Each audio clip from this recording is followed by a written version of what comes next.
Sungguh keterlaluan, inilah kisah makam Imam Nawawi dibom Wahabi hingga runtuh pada tahun 2015. Nama Imam Nawawi memang bisa dibilang agak mirip dengan Imam Nawawi Banten. Siapa yang tidak kenal dengan sosok intelektual Islam abad ke-13 Masehi yang sangat dihormati dan karya jasanya sangat bermanfaat bagi umat muslim di seluruh dunia hingga saat ini. Beliau merupakan penulis kitab Riyadhus Shalihin yang sangat luar biasa keilmuannya. Beliau adalah ulama fikih yang sangat dihormati dalam kalangan umat Islam. Mari kita melihat lebih dekat tentang biografi singkat Imam Nawawi. Dahulu saat menimba ilmu agama, hampir 4 tahun lebih beliau makan roti kering dan minum air putih, tidak ada waktu untuk memasak masakan enak karena beliau sibuk belajar. Buah-buahan yang banyak tersedia di pasar-pasar Damaskus pun jarang beliau makan, karena khawatir yang beliau makan itu adalah buah-buahan hasil dari tanah wakaf milik umat Islam. Imam Nawawi juga dikenal memiliki banyak karomah luar biasa. Cerita tentang karomah Imam Nawawi juga memenuhi buku-buku yang membahas tentang karamah ulama. Antara lain disebut sebagai kompilasi menulis di malam hari, cahaya memancar dari ujung jari-jari beliau sehingga menerangi tempat beliau menulis.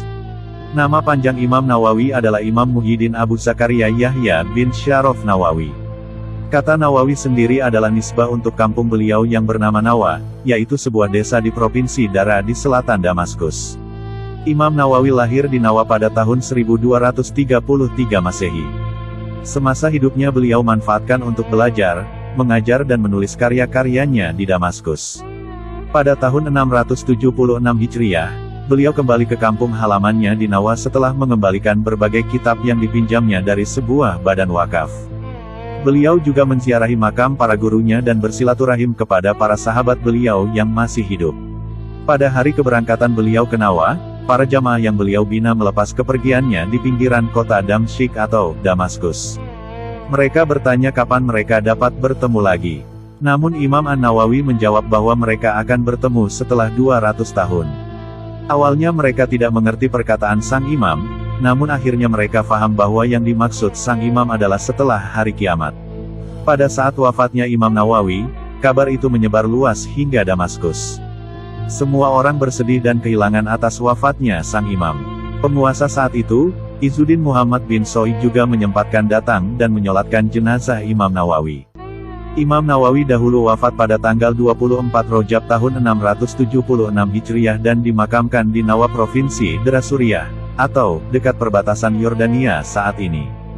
Meskipun beliau wafat relatif muda dan pada usia yang sangat produktif yaitu 45 tahun, tetapi di kalangan ulama zamannya beliau sangat dihormati sebagai seorang ulama teladan. Imam Nawawi diketahui meninggalkan banyak karya yang luar biasa. Setidaknya ada lebih dari 20 karya besar, antara lain Syarah Sahih Muslim sekitar 12 jilid, Kitab Al-Majmu' Syarah Muhadzab 20 jilid, dan yang paling fenomenal menjadi bestseller sepanjang masa adalah Kitab Riyadhus Shalihin, yang diterjemahkan ke dalam edisi berbagai bahasa dunia. Namun sayang beribu sayang, jika Anda mungkin belum tahu, makam ulama fikih ternama ini pernah dibom oleh sekelompok yang mengaku jihadis pada tanggal 8 Januari tahun 2015 lalu.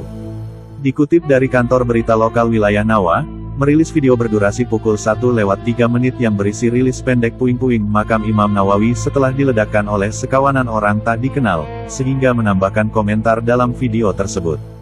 Namun, Al Jazeera melaporkan bahwa pelakukannya adalah Jabhah Nusrah.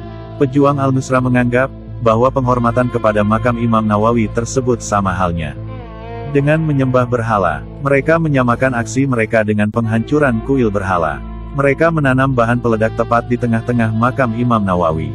Kemudian, suara ledakan bom ini dikeluarkan hingga terdengar seluruh penjuru kota Nawa. Sebelum meledakkan makam Imam Nawawi ini, Jabhah Nusrah yang berafiliasi kepada sekte Wahabi ini juga pernah meledakkan makam sahabat Nabi Muhammad yaitu Ammar bin Yasir yang juga terhubung di Suriah. Setelah meledakkan kuburan-kuburan yang mereka anggap sebagai pusat syirik dan menyembah berhala, biasanya mereka tertawa terbahak-bahak sambil meneriakkan kalimat takbir Allahu Akbar.